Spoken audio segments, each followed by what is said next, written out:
वन्दे गुरुपरम्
विग्रहेन्द्रिय प्राणधीतमा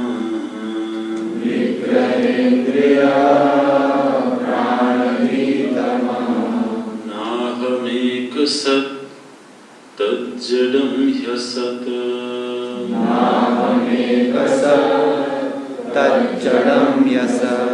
सत्त्वभासिका चित्वेतरा सत्त्वभासिका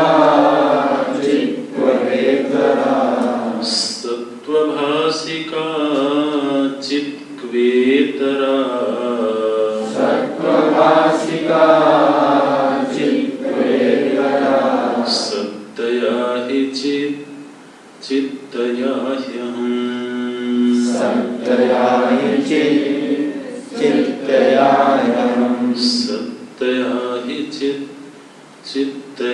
ह्यहम्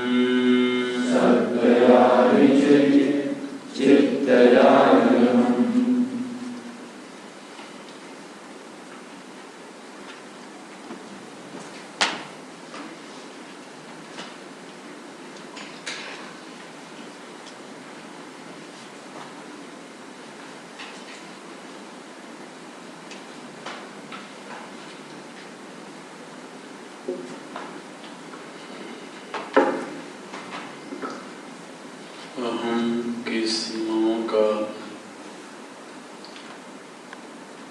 बात हो जाने के बाद वो अहम ही परम पूर्ण सत के रूप में प्रकट होता है, अनुभव में आता है। असल में जो परम पूर्ण सत्ता है उसको कोई भी वस्तु सीमित नहीं कर सकती है, किंतु अज्ञान की वजह से उसमें सीमा की कल्पना पैदा हो गई है। आज हम जिसको अहम कहते हैं, मैं कहते हैं, असल में वो अभी इसी क्षण यहीं पर परम पूर्ण है। ये जो पूर्णत्व की उपलब्धि है, अनुभूति है, ये आगंतुक नहीं है, ये नित्य है, उपलब्ध है। किंतु उपलब्ध होने पर भी वो अज्ञान की वजह से हमारे अनुभव का विषय नहीं बन रही है। इसलिए वो जो अखंड अस्तित्व है उसमें आज व्यक्तित्व की अनुभूति हो रही है।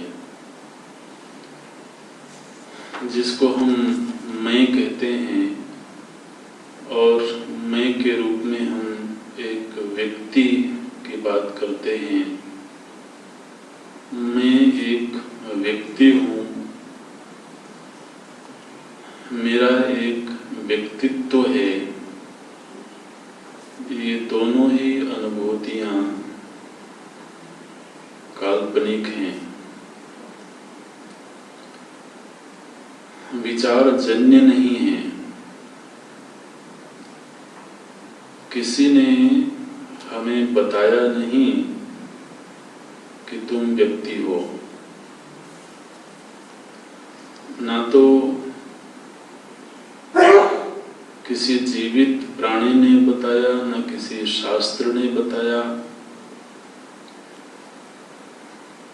तो ये जो अपने विषय में मान्यता है हमारी कि मैं एक व्यक्ति हूँ, इस मान्यता का आधार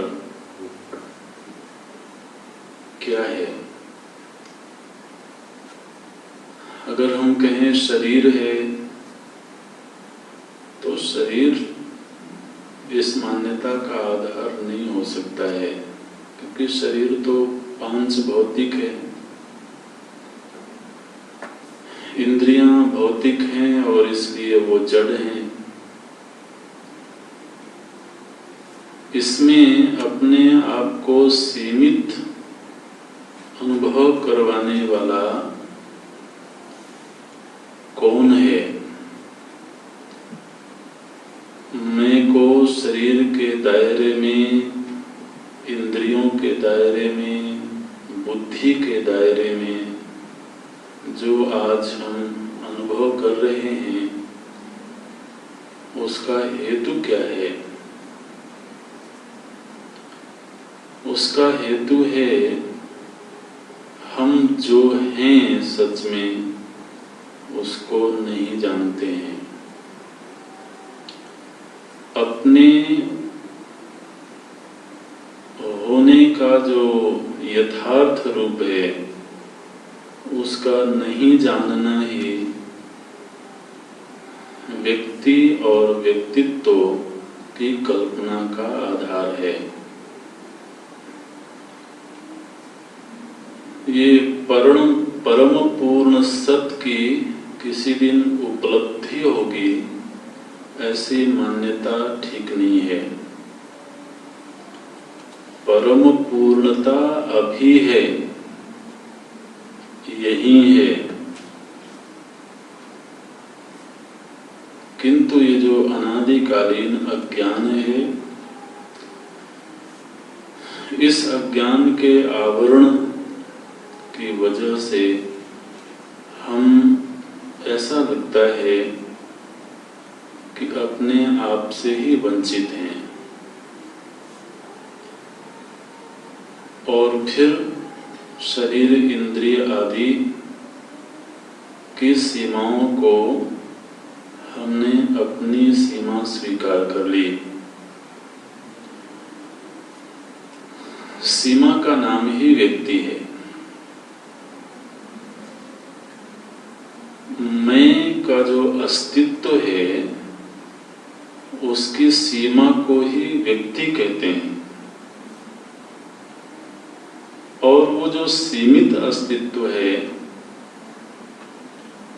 उसका एक रूप है, उसका एक नाम है,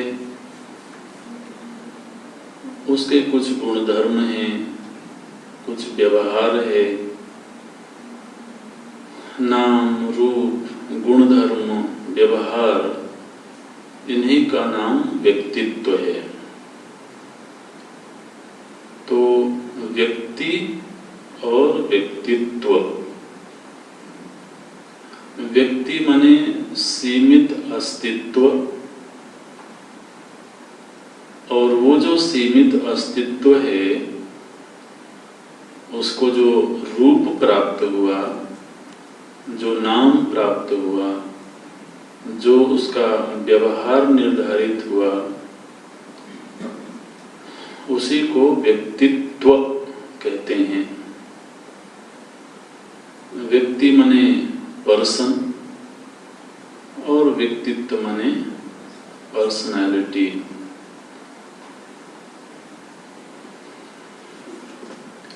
इसको थोड़ा दृष्टांत के माध्यम से समझने की कोशिश करें। जैसे एक घट है, मिट्टी का घट है, खाली है वो घट, तो उस घट के भीतर एक आकाश है,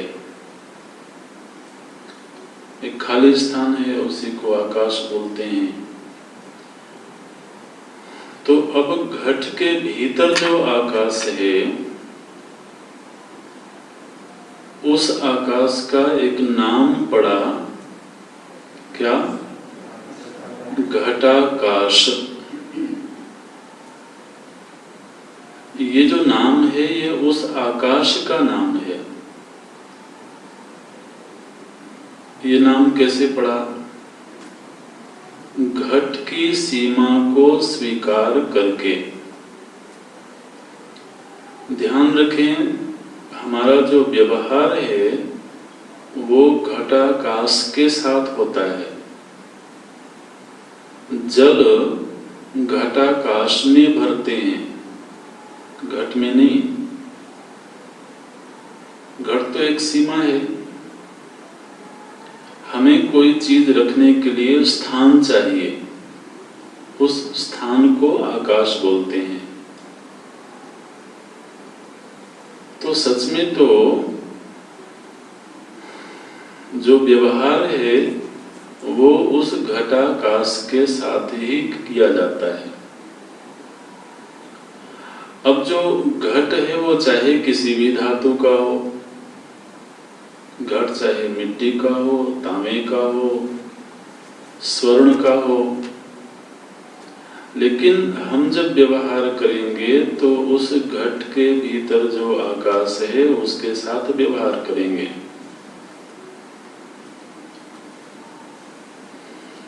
अच्छा, अब ये जो घटाकाश है इसको एक तो नाम मिल गया, आकाश को नाम मिल गया। अच्छा, उसका एक रूप निर्धारित हो गया, गोलाकार है वो, है ना। और उसका व्यवहार तय हो गया, उसमें जल भर सकते हैं, दूध भर सकते हैं, कोई भी चीज रख सकते हैं। तो उस घटाकाश के साथ तीन चीजें जुड़ गई, नाम, रूप और व्यवहार।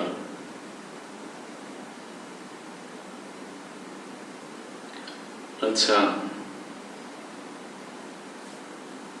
क्या वास्तव में आकाश का रूप हो सकता है?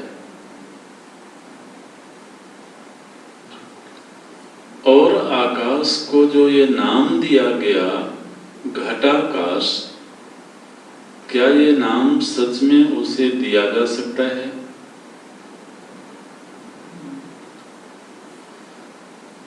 ध्यान दें, वो जो घटाकाश है वो महाकाश से जुदा नहीं हुआ है, वो महाकाश से अलग नहीं हुआ है। महाकाश में घटाकाश का जो विभाग किया गया वो असल में एक काल्पनिक विभाग है। आकाश में कोई भी विभाग संभव नहीं है। जो निराकार है उसमें विभाग कैसे हो सकता है? किंतु घट नाम की एक वस्तु ने आकाश में सीमा की कल्पना पैदा कर दी। तो उस घटाकाश का किसी दिन जन्म हुआ, जिस दिन बना उस दिन एक तरह से हम कह सकते हैं ये इसका जन्म दिवस है। अच्छा, फिर किसी दिन घट नष्ट हुआ तो क्या कहेंगे? आज घटाकाश की मृत्यु हो गई। तो आप देखिए उसके साथ ये सारे व्यवहार हो रहे हैं, उसका जन्म हो रहा है, उसको एक नाम मिल रहा है, उसको एक रूप मिल रहा है, उसका एक व्यवहार निर्धारित हो रहा है और एक समय में वो नष्ट भी हो रहा है। कौन?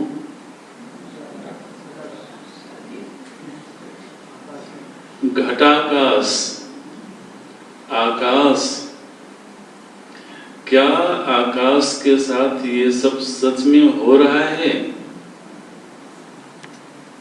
जिस आकाश में हमने जल भरा, क्या वो आकाश उस जल से गीला हो गया?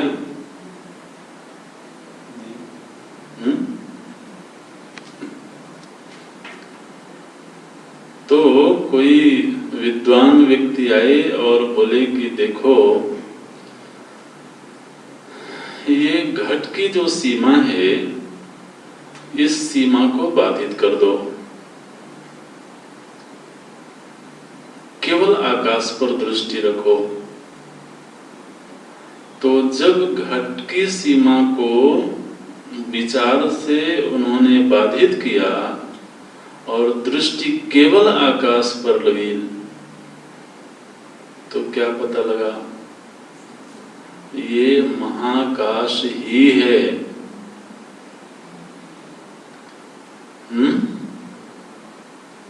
तो मानो कि उस क्षण महाकाश स्फुरित हुआ। कब? जब सीमा के नाश की स्थिति बनी। अहमि नाश भाजी। तो ये जो सीमित व्यक्तित्व प्राप्त हुआ था आकाश को एक व्यक्तित्व मिल गया था, एक सीमा मिल गई थी, और वो एक व्यक्ति बना और फिर उसका एक व्यक्तित्व पैदा हुआ। जब किसी ने कहा कि ये जो सीमा है उसकी, वो सीमा काल्पनिक है, उसको बाधित करो, तो वही का वही आकाश अब महाकाश के रूप में अनुभव में आने लगा। घटाकाश कभी भी महाकाश से अलग नहीं हुआ, अलग होने की एक कल्पना थी और उसका एक व्यवहार तय हुआ था सीमा के आधार पर। अब जो घटाकाश है उसका व्यवहार ये है कि उसमें जल भर सकते हैं। उस घटाकाश में कक्षा तो नहीं हो सकती है। एक व्यवहार तय हुआ ना। कक्षा होने के लिए भवनाकाश चाहिए। ध्यान रखें, हम भी अभी आकाश में ही हैं। उसकी सीमा बड़ी है, इसलिए व्यवहार बदल गया है। हम जब कहते हैं ये मेरा कमरा है, तो दीवारों को कहते हैं। दीवारों से घिरा हुआ जो आकाश है उसको कहते हैं कि मेरा कमरा है, क्योंकि मुझे वो स्पेस दे रहा है।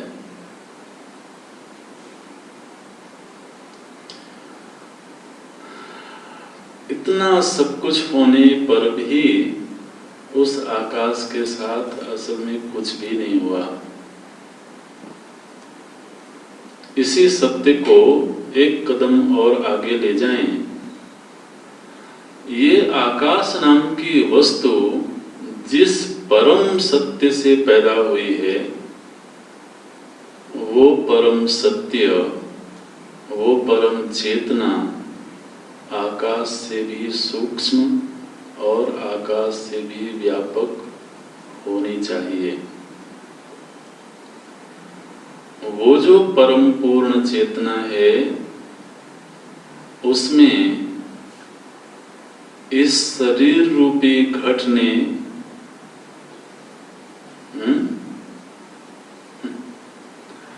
इस शरीर रूपी घट ने इंद्रिय और मन रूपी घट ने, सीमाओं ने उसमें एक सीमा पैदा कर दी। आज के दिन वो जो परम चेतन है, परम सत्य है, वो इस शरीर में सीमित अनुभव में आ रहा है। और फिर ये जो शरीरस्थ चेतना है, इसको एक नाम दे दिया गया, इसका एक रूप तय हो गया। आखिर हम व्यक्ति किसको कह रहे हैं? केवल शरीर को तो नहीं कह रहे हैं, केवल इंद्रियों को तो नहीं कह रहे हैं।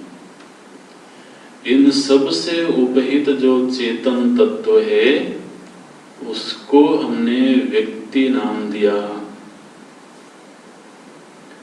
फिर इसका एक व्यवहार निर्धारित हुआ।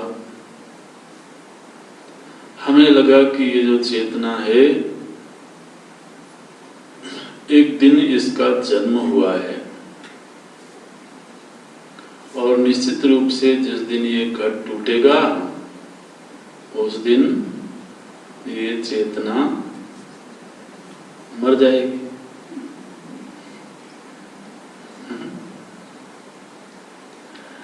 ये सारा व्यवहार जिस चेतन अस्तित्व के विषय में हो रहा है, असल में वो अभी भी परम पूर्ण है।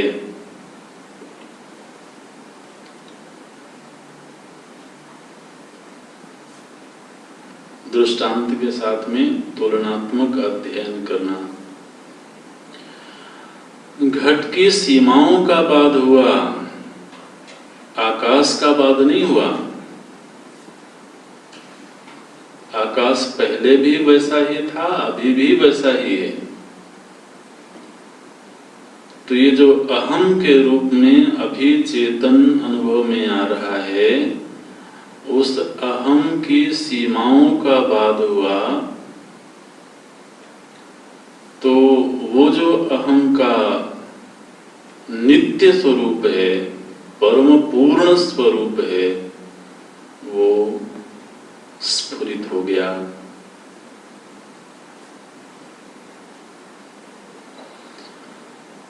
स्फुरति हृत स्वयं परम पूर्ण सत।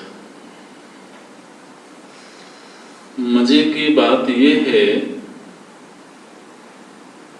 कि उस घट की सीमाओं से घिरा हुआ जो आकाश है, उस आकाश ने स्वयं को ही सीमित समझ बैठा है। कोई दूसरा समझे तो समझे, लेकिन यहां समस्या ये है कि जो व्यापक आकाश था, जो निरवयव निराकार आकाश था, उसने ही घट की सीमाओं को अपनी सीमा स्वीकार करके बैठा हुआ है।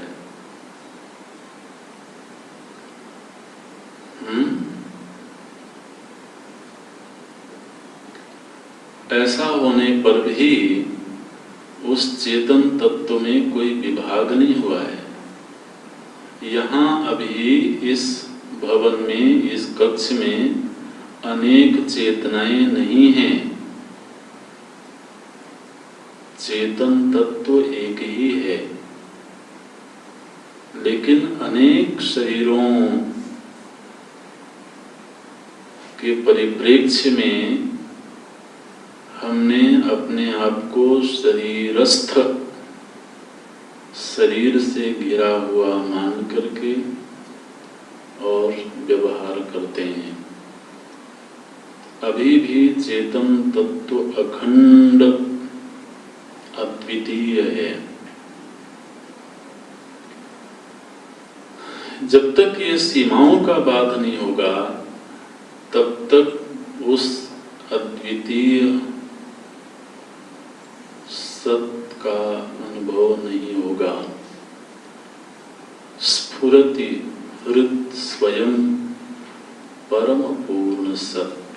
स्फुरत माने किसी दिन पैदा होगा, ऐसा नहीं है। केवल वो जो है वो हमारे लिए अपरोक्ष अनुभूति का विषय बन जाएगा। अगले श्लोक में कहते हैं, इदम अहम पद अभिक्ष्य। यह जो अहम के रूप में कहा गया है, अभिक्ष्य माने होता है कहना, जिसको हमने अहम के रूप में कहा, महाराज आपने तो दो को अहम के रूप में कहा था, एक जिसका बाद हुआ उसको भी अहम कहा था, और एक जो पूर्ण सत है उसको भी आपने अहम कहा था। तो आप अभी किस अहम की चर्चा करना चाहते हैं? तो बोलते हैं अनु अहम। उस श्लोक की पंक्तियां भी देखना। इदम अहम पद अभिख्य, ये एक वाक्य है। इदम अहम पद अभिख्य, यह जो अहम पद के रूप में कहा गया, प्रश्न उठा कौन सा अहम? तो बोलते हैं अनु अहम। उसी वाक्य में अंतिम शब्द है अनवहम। अनवहम का विच्छेद हो जाएगा अनु अहम। तो ये जो बाद वाला अहम है, जिसको अहम ही कहा गया है, जो परम पूर्ण सत्य है, और वो परम पूर्ण सत्य इदम के रूप में नहीं बल्कि अहम के रूप में ही अनुभव का विषय बनता है, अनुभव में आता है, उस अहम का कभी भी लय नहीं होता है। जो पूर्व वाला अहम था, जो सीमित अहम था, जो व्यक्तित्व रूप अहम था, उसका लय तो हो जाता है, यानी वो बाधित हो सकता है, हो जाता है। लेकिन बाद वाला जो अहम है वो अलय सत्तया, अहमि लीन के अपि, पूर्व वाले अहम के लीन हो जाने पर भी अलय सत्तया, पश्चात जो अहम की अनुभूति पैदा हुई थी उसका लय नहीं होता है। सुसुप्ति में भी क्या कहना चाहते हैं कि आज जो व्यक्तित्व रूप अहम है उसका लय भी होता है और उसका नाश भी होता है। सुसुप्ति में चले गए तो लय हो गया, मूर्छा में चले गए तो लय हो गया, समाधि में गए तो लय हुआ, प्रलय हुआ तो लय हुआ। जिस समय समष्टि का प्रलय होता है उस समय भी समस्त जीव तो लीन हो जाते हैं, नष्ट नहीं होते हैं। प्रलय काल में समस्त जीव केवल लीन होते हैं, कोई भी जीव नष्ट नहीं होता है। इसीलिए जब पुनः सृष्टि होती है तो वो सारे के सारे जीव अपने अपने कर्मानुसार पुनः शरीर धारण करते हैं। इसलिए ये जो व्यक्तित्व रूप अहम है इसका लय होता है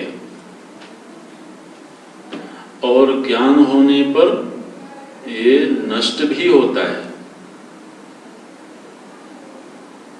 लेकिन जो परम पूर्ण अहम है उसका ना तो लय होता है और ना ही नाश होता है। फिर चाहे प्रलय होवे, चाहे सुषुप्ति होवे, चाहे समाधि की स्थिति प्राप्त होवे, उसका लय नहीं होता है। ये 21वां श्लोक है। अहमि लीन के अपि, काल्पनिक अहम के, सीमित अहम के लीन हो जाने पर भी जो पूर्ण अहम है उसका लय नहीं होता है। आज क्या स्थिति है? आज स्थिति ये है कि जब ये व्यक्तित्व रूप अहम लीन होता है तो ऐसा लगता है कि मैं लीन हो गया हूं। मेरी जो सत्ता है, जो पूर्ण सत्ता है, वो भी लीन हो गई है, ऐसा हमें लगता है।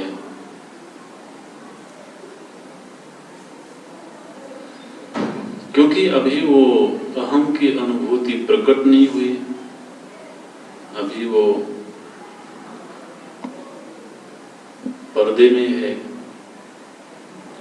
जिस दिन वो पूर्ण अहम अनावृत हो जाएगा, उस दिन इस अंतःकरण वाले अहम के लीन होने पर भी वो लीन नहीं होगा।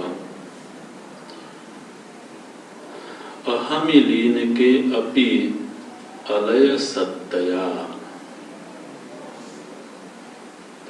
ये जो अवस्थाएं हैं, जागृत अवस्था, स्वप्न अवस्था, सुषुप्ति अवस्था, ये सब इस सीमित अहम की अवस्थाएं हैं।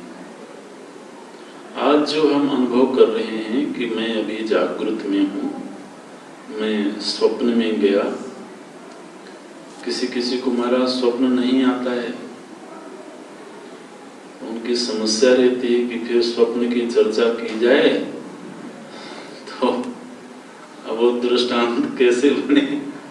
दृष्टांत तो वो है जो दृष्ट हो। तो किसी किसी की ये शिकायत रहती है कि हमने तो उस अवस्था का अनुभव नहीं किया। ऐसा नहीं है, अवस्था तो 3 अवस्थाएं भगवान ने सभी को दी हैं, उन्होंने किसी के साथ अन्याय नहीं किया है। अब बात यह है कि वो अवस्था कितनी गहरी होती है, कितनी प्रबल होती है। स्वप्न तो हर रात्रि में आता ही है, माने सुसुप्ति और जागृत के बीच की एक स्टेज है और वो उस स्टेज को पार करना ही होता है। इसको ध्यान रखें। जागृत से सीधे सुसुप्ति में नहीं जाते हैं, जागृत से स्वप्न में जाएंगे। वो स्वप्न हो सकता है बहुत निर्बल हो, तो हमें उसकी स्मृति ना हो, किंतु जागृत के बाद स्वप्न और स्वप्न के बाद सुसुप्ति, यही क्रम है। तो ये जो अवस्था से अवस्थांतर कर रहा है, हमें लगता है कि मैं ही कर रहा हूं, लेकिन ये मैं सीमित मैं है, व्यक्तित्व रूप में है। इसलिए अवस्थाएं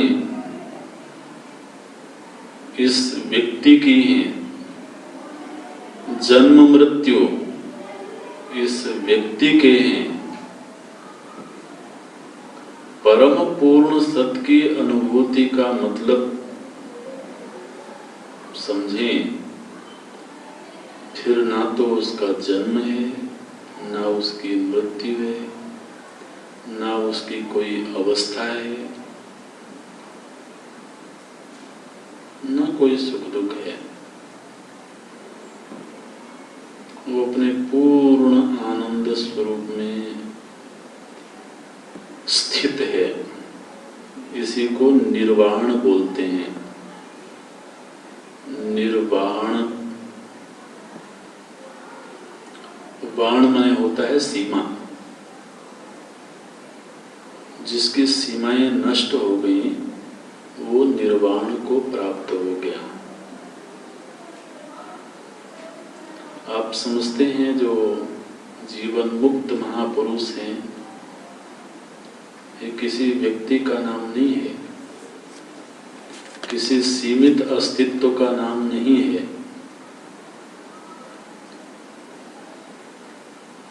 और जब कोई व्यक्ति, कोई शिष्य ये कहते हैं कि हमारे गुरु तो जीवन मुक्त हो गए,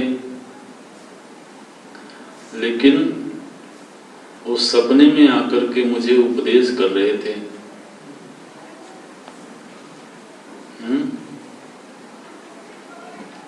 ये तो बिल्कुल विरोधाभासी वाक्य है।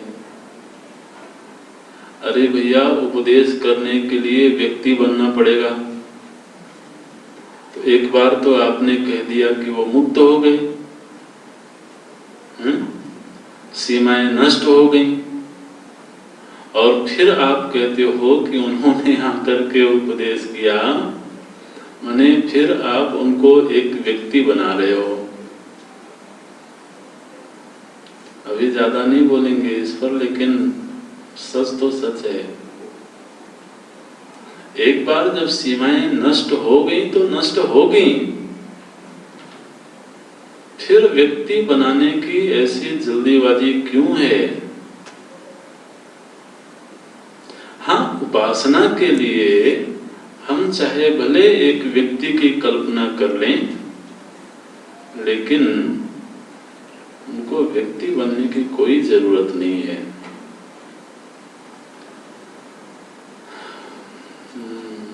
अलय सत्तया, वो एक ऐसे सत्स्वरूप के अनुभव में पहुंच गए हैं जिसका, देखिए, अगर व्यक्ति होगा तो उसका लय भी होगा और उदय भी होगा। सीमित अस्तित्व होगा तो उसमें लय और उदय अवश्यम भावी है। जब ये कहा गया कि अलय सत्तया, तो उसका सीधा अर्थ है कि अब सीमाएं बाधित हो गई, सीमाएं नष्ट हो गई।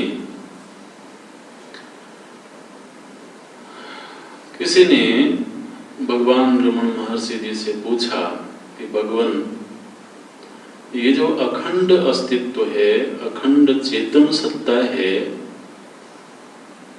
ये व्यक्ति के रूप में अनुभव में आया ही क्यों?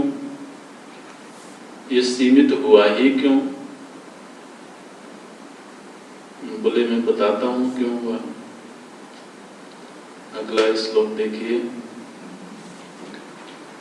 विग्रह, इंद्रिय, प्राण, धी, तमः, ये सारे के सारे इस चेतन को सीमित करने वाले लोग हैं। आप जरा इनकी पहचान करना। बोलते हैं विग्रह, विग्रह माने स्थूल शरीर, फिर इंद्रिय, ज्ञानेन्द्रियां, कर्मेंद्रियां, प्राण, पंच प्राण, धी, धी माने बुद्धि, तो बुद्धि से आप अंतःकरण ले लेना, अंतःकरण चतुष्टय, और तमः, तमः का अर्थ है अज्ञान, या आनंद में कोश कहें तो ज्यादा ठीक होगा। विग्रह माने स्थूल शरीर, प्राण, धी, इंद्रिय, प्राण, धी, ये तीन सूक्ष्म शरीर, और तम कारण शरीर, तो शरीर त्रय ऐसे गिने। अभी तो महाराज महापुरुषों की महिमा है, जिसको हमने उतने विस्तार से पढ़ा था उसको एक वाक्य में लिख दिया। विग्रह, इंद्रिय, प्राण, धी, तमः। आखिर आज के दिन हम अपने आप को जब कहते हैं ये रहा मैं, तो ये हम मैं किसके विषय में चिल्ला रहे हैं? शरीर को कह रहे हैं ये मैं हूं, इंद्रियों को कह रहे हैं ये मैं हूं। तो जिन जिन से अपने आप को जोड़ रखा है, भगवान कहते हैं न अहम, ये मैं नहीं हूं, मैं शरीर नहीं हूं, मैं इंद्रिय नहीं हूं। अच्छा, हालांकि हम भी ये नहीं कहते हैं कि मैं आंख हूं, हम ऐसा कहते हैं कि मैं आंख हूं, हम भी ये कहते हैं कि मैं आंख नहीं हूं, लेकिन फिर ये भी कहते हैं कि मैं देखता हूं। अभी तो गड़बड़ बात है ना। ये तो बिल्कुल, अरे भाई जब तुम आंख नहीं हो तो फिर ये क्यों कह रहे हो कि मैं देखता हूं? फिर ये कहो ना कि आंख देखती है। ये तो महाराज बिल्कुल दोहरा व्यवहार करते हैं।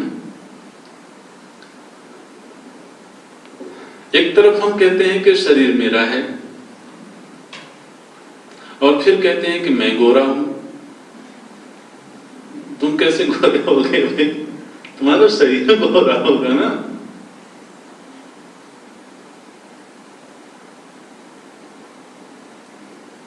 ये व्यवहार ठीक नहीं है, इसको सीधा करना चाहिए, ठीक करना चाहिए। दूसरे के धर्मों को अपने में आरोपित करना, ये तो दूसरे के किए हुए काम की क्रेडिट लेने की बात हो गई, जो कि बहुत बुद्धिमानी तो नहीं है। तो जो मैं नहीं है वो नहीं है, इसको स्वीकार कर लिया जाए और फिर उसके धर्मों को उसी के साथ रहने दिया जाए। तो जब हमने कहा कि ये मेरा शरीर है, ये मेरी इंद्रियां हैं, ये मेरी बुद्धि है, ये मेरा अज्ञान है, तो उनके कार्यों को उन्हीं के साथ जाने दिया जाए। बुद्धि चिंतन करती है, मन संकल्प करता है। हम कहते हैं मैं संकल्प करता हूं, मैं चिंतन करता हूं।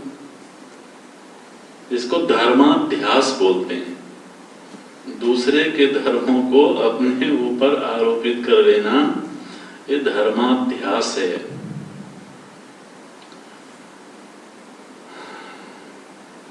तो चूंकि उसके धर्मों को हमने मैं में आरोपित कर किया, इसलिए उसके स्वरूप को भी फिर हमने अपना स्वरूप मान लिया।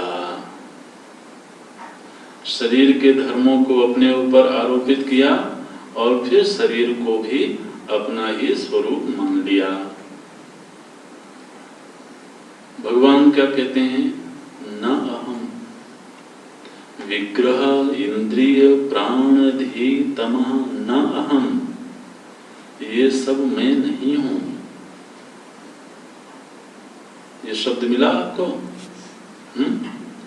न अहम। तो फिर आप कौन हो महाराज? बोले एक सत।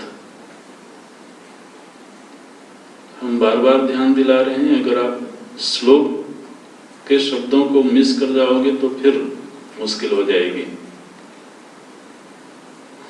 एक एक अक्षर जब हम बोलते हैं तो अक्षर कहां पर है वो आपको वहां खोजना पड़ेगा।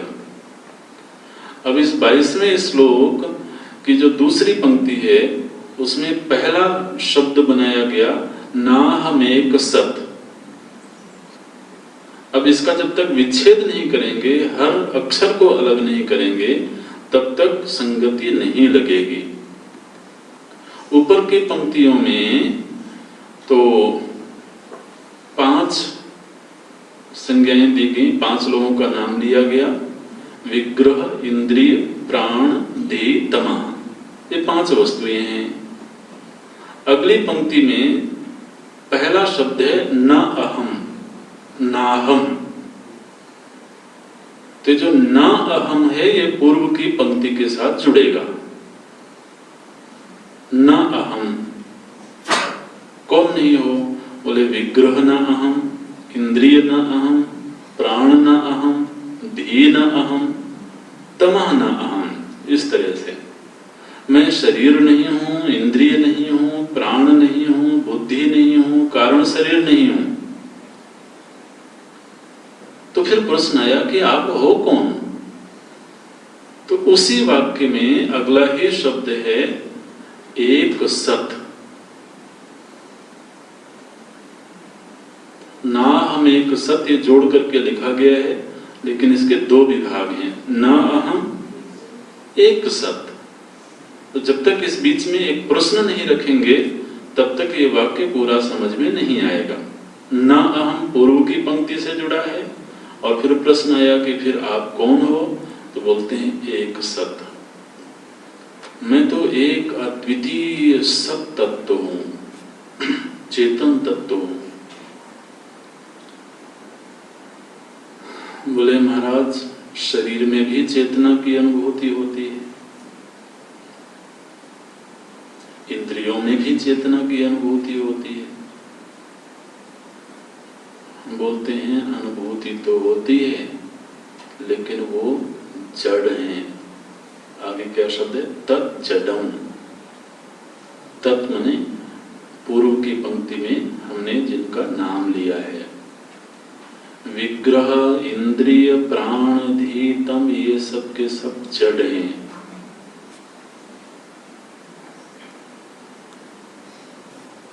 और जड़ ही नहीं है, बल्कि तत्व चिंतन अगर करोगे तो परिणाम ये निकलेगा कि असत हैं। तज्जडम ही असत। देखिए, जड़ कहना और असत कहना ये दोनों अलग अलग बातें हैं। समझ में आता है आपको?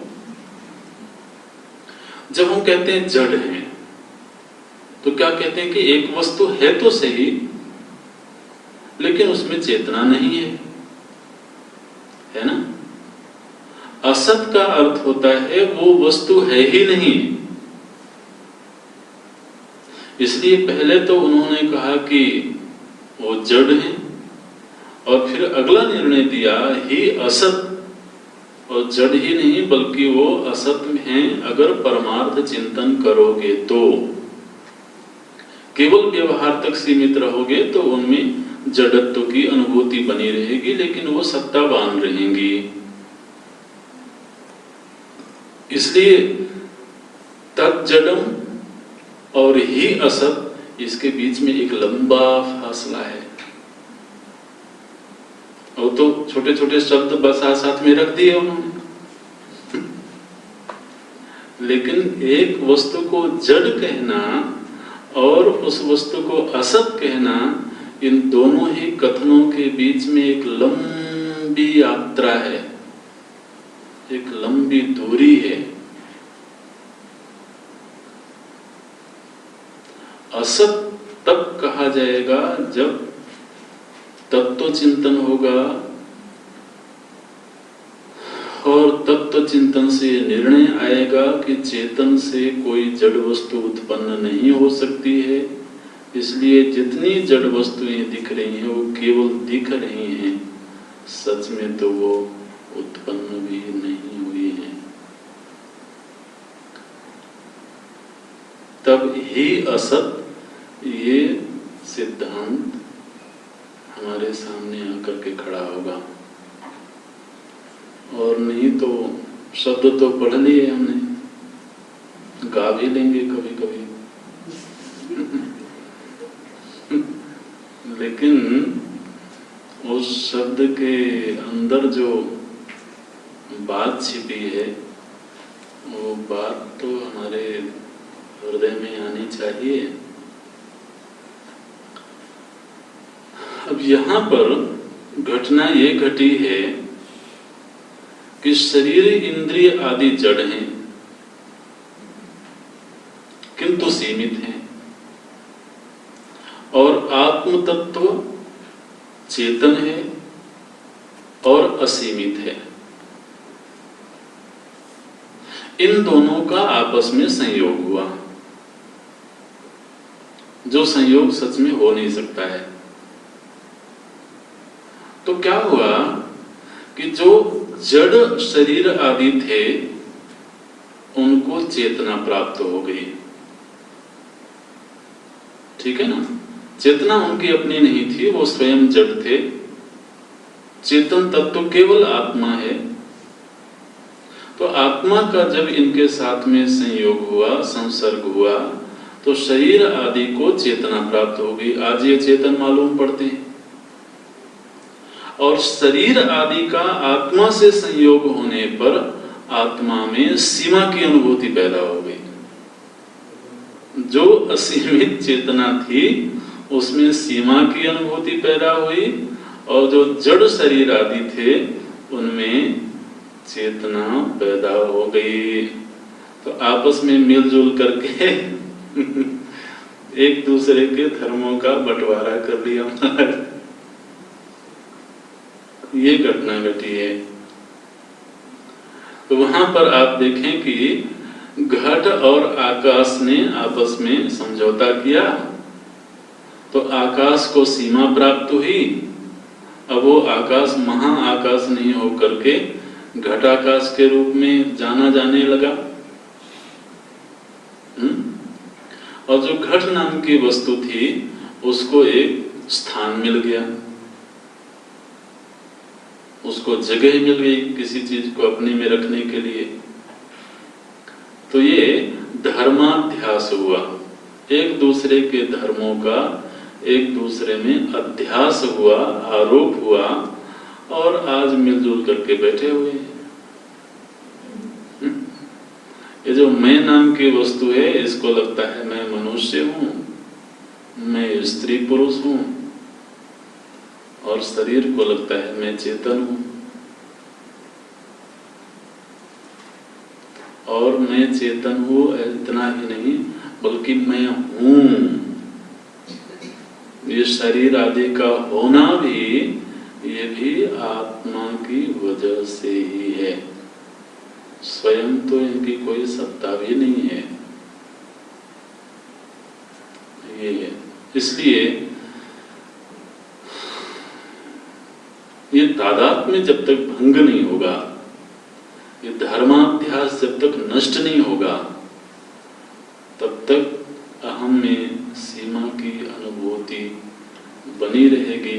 हालांकि ये समस्त सीमाएं अहम की नहीं, शरीर आदि की हैं।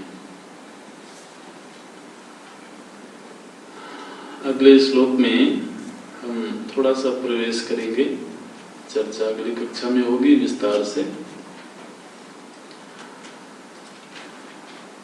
बोले कि अच्छा, जब ये शरीर आदि का बाध हुआ, सीमाओं का बाध हुआ, सीमित अहम का बाध हुआ, तो आपने कहा कि एक पूर्ण सत्य प्रकट हुआ, पूर्ण सत्य जागृत हुआ, प्रकाशित हुआ। तो वो जो पूर्ण सत्य प्रकाशित हुआ, उसको प्रकाशित करने वाला कौन था?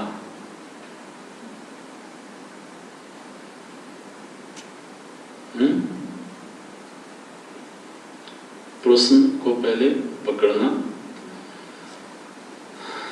पूर्व के श्लोकों में ये निर्णय दिया गया कि जो सीमित व्यक्तित्व है, सीमित अहम है, ये बाधित हो गया, इसके मिथ्यात्व का निश्चय हो गया।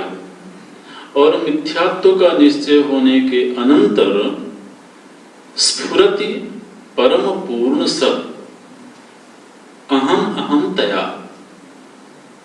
अब वो जो अहम अहमतया पूर्ण सत् स्फुरति, उसको जाना किसने?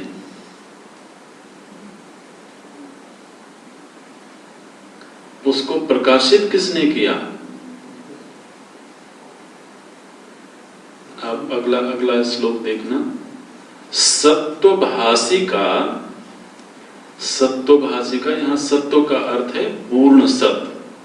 वो जो परम पूर्ण सत्य अपरोक्ष अनुभव के रूप में प्रकट हुआ, उसको भाषित करवाने वाली जो चेतना थी, चित क्वा इतरा, ये शब्द जो है इसका विच्छेद करना तो वो सारे अक्षर पकड़ में आएंगे। सत्वभाषिका चित क्वा इतरा, शब्द समझ में आ गए? चित क्वा इतरा, क्वा मने वो जो चित है वो क्या कोई अलग वस्तु है? इतरा मने अलग वस्तु। तो जो परम पूर्ण सत्य प्रकट हुआ था, उस परम पूर्ण सत्य का अनुभव करवाने वाली जो चेतना थी, क्या वो उस सत्य तत्व से भिन्न थी? बोले नहीं, वो परम पूर्ण सत्य स्वयं ही चेतना रूप है। पहली पंक्ति में प्रश्न करते हैं और अगली पंक्ति में उसका उत्तर है सत्तया ही चित। माने वो जो सत अनुभव का विषय बना था वो सत ही चित भी है।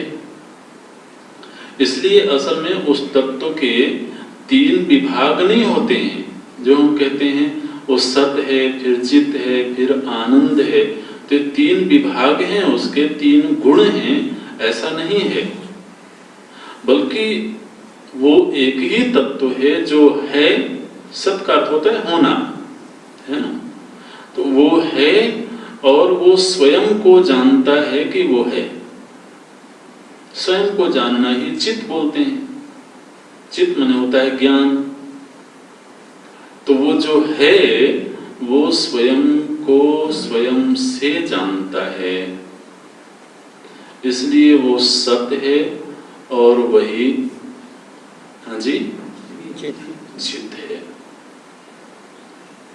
तो वहां पर पहले पूर्ण सत प्रकट हुआ, फिर उसको किसी ने प्रकाशित किया, तब वो जाना गया, ऐसा नहीं, बल्कि वो स्वयं ही जानता है कि मैं पूर्ण सत हूं। और पूर्ण सत माने मैं हूं, बस इतनी सी बात।